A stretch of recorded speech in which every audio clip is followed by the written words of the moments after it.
Exercise 1.6 use matrices if possible to solve the system of linear equations by ठीक है, क्या बता रहे हैं कि matrices को यूज़ करें अगर मुमकिन है, और जो हमें ये दो इक्वेशंस दी हुई हैं इनको हम लीनियर इक्वेशंस कहते हैं ना, तो इनको जो है वो सॉल्व करें।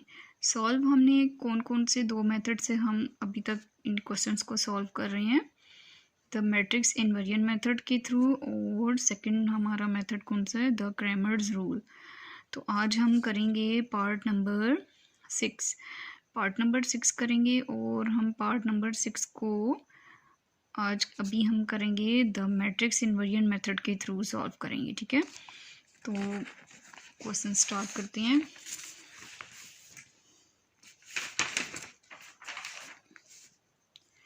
सबसे पहले जो है ये हमारा क्वेश्चन रेडी है। ठीक है, तो क्वेश्चन को फर्स्ट ऑफ ऑल जो है वो एज इट इज़ उतारती हूँ। मैथ्स में प्रैक्टिस की बहुत ज़्यादा ज़रूरत होती है। ठीक है, वीडियोस को देख के प्रैक्टिस करेंगे तो ही जो है वो आपके कॉन्सेप्ट्स जो हैं वो ज़्यादा क्लियर होंगे। तो क्वेश्चन को हमने उतार लिया है, तो यूज़ मैट्रिसेस। ठीक है, क्वेश्चन में कह रहे थे, तो अब हम क्या करेंगे, इसको हम मैट्रिक्स की फॉर्म में लेकर आएंगे।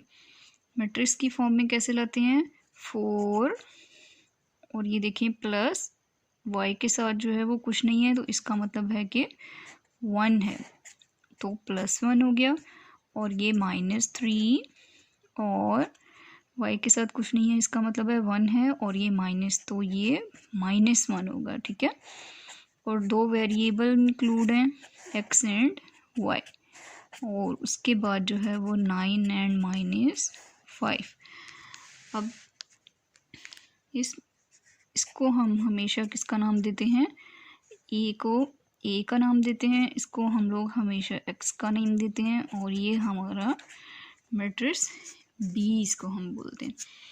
इसके बाद आपको पता है कि इन्वर्जन मेथड है ना, तो a को हम उस साइड ले जाएंगे तो a इन्वर्स B हो जाएगा, और ये हमारी क्या है, मेन इक्वेशन बन गई है। अब हम आगे क्या करेंगे, सबसे पहले हम लोग डिटर्मिनेंट फाइंड आउट करेंगे, ताकि हम लोगों को पता चले कि हम क्वेश्चन को आगे सॉल्व कर सकते हैं कि नहीं। ठीक है, डिटर्मिनेंट फाइंड आउट करने के लिए हम लोग जो है ये बार्स का यूज़ करते हैं। मैट्रिक्स की फॉर्म में नहीं लिखा जाता, बार्स की फॉर्म में लिखा जाता है। अब हम इसको क्या करेंगे, हम इसको डायगोनल को मल्टीप्लाई करते हैं, 4 मल्टीप्लाई बाय -1 माइनस का साइन, उसके बाद जो बाकी एंट्रीज हैं 1 मल्टीप्लाई बाय -3।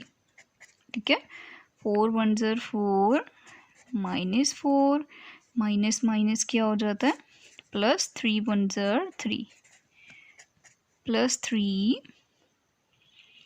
और अब हम क्या करते हैं, माइनस प्लस माइनस, 4 में से 3 को सब्ट्रैक्ट करेंगे 1। देखिए बड़ी वाली वैल्यू के साथ माइनस का साइन है, तो हमारा क्या आ जाता है, वैल्यू माइनस जो है वो 1, जो कि E0 के इक्वल नहीं है। तो इसको हम इसको ब्रैकेट में लिख देते हैं, इट इज नॉन सिंगुलर। ठीक है, कि ये नॉन सिंगुलर है, इसका मतलब है कि हम आगे क्वेश्चन को सॉल्व कर सकते हैं। अब हम लोगों को देखिए इन्वर्स है, जो इन्वर्स के फार्मूला में हमें क्या चाहिए होता है, एडजॉइंट और डिटर्मिनेंट। तो अब हम सबसे पहले क्या फाइंड आउट करेंगे, adjoint of A. Adjoint of A find out करने के लिए हम लोग क्या करते हैं, जो डायगोनल वाली एंट्रीज होती हैं वो एंट्रीज को हम चेंज कर देते हैं। ठीक है, ये हमारे पास जो है मैट्रिक्स है, तो 4 को हम नीचे ले आते हैं और -1 को ऊपर ले जाते हैं, -1 ऊपर, 4 हमारा नीचे आ जाएगा। उसके बाद जो बाकी एंट्रीज होती हैं उनके हम साइन चेंज कर देते हैं, +1 है, -1 हो जाएगा, और -3 है तो +3 हो जाएगा, ठीक है। ये हम लोगों का हो गया adjoint of A.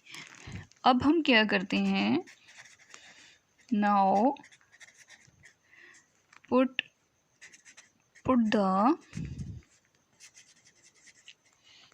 Values in equation 1, ठीक है। जो हमारी इक्वेशन 1 है, हमारी इक्वेशन 1 कौन सी है, ये x = a इनवर्स b। इसमें अब हम वैल्यूज़ पुट करेंगे क्योंकि हमारे पास एडजॉइंट ऑफ ए भी आ गया है, डिटर्मिनेंट भी आ गया है, मतलब a इनवर्स हमारा आ गया है। तो अब हम वैल्यूज़ पुट करते हैं। इक्वेशन हमारी है x = a इनवर्स b, ठीक है। x की जगह हम लोग क्या लिख देते हैं, xy लिख देते हैं। अब a इनवर्स में हम लोगों को पता है कि एडजॉइंट ऑफ a हम लोगों का क्या था, -1, फिर -1, 3 और 4 डिवाइडेड बाय क्या था हमारा डिटर्मिनेंट, -1। ये हम लोगों ने इस तरह से लिख लिया। और इसके साथ हम लोगों का b की क्या वैल्यू थी, देखिए ये हमारा b था ना, 9 और -5।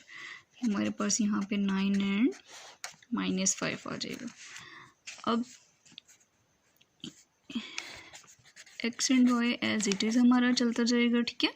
ये -1 को हम इस तरह से साथ लिख देते हैं। तो अब हम क्या करते हैं, इसको अब हम क्या करेंगे, एज इट इज़ उतार लेते हैं, ठीक है।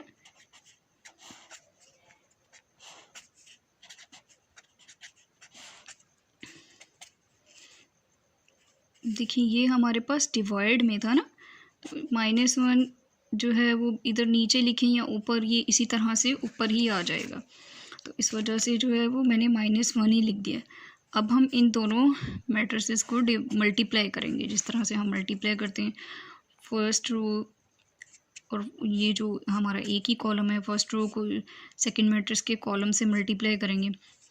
क्या होगा जी, -1 मल्टीप्लाई बाय 9 प्लस फिर -1 मल्टीप्लाई बाय -5, ठीक है। इसके बाद सेकंड रो आ गया, 3 multiply by 9 plus 4 multiply by -5।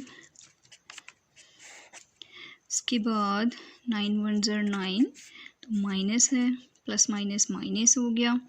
फिर उसके बाद 5 1 ज़र 5, माइनस माइनस प्लस, तो +5 हो गया। 9 3 ज़र 27 और 4 5 ज़र 20, प्लस माइनस -20, ठीक है। और ये -1 एज इट इज़ चल रहा है हमारा, -1 एज इट इज़। अब माइनस प्लस माइनस, 9 में से 5 को सब्ट्रैक्ट करेंगे तो 4, और बड़ी वाली वैल्यू के साथ हमारे पास क्या है, कौन सा साइन है, माइनस का, तो माइनस आ जाएगा। अब प्लस माइनस माइनस, 27 में से 20 को माइनस करेंगे तो 7, हमारे पास क्या आ जाएगा, 7 आ जाएगा। और ये -1 को अब हम अंदर मल्टीप्लाई करते हैं, -4 और -7, ठीक है। तो देखिए माइनस माइनस +4 और -7, तो हमारे पास x और y, ठीक है। x की वैल्यू हमारे पास आ गई 4 और y की वैल्यू हमारे पास आ गई -7। तो ये हमारा जो है वो इन्वर्जन मेथड जो है वो कंप्लीट है।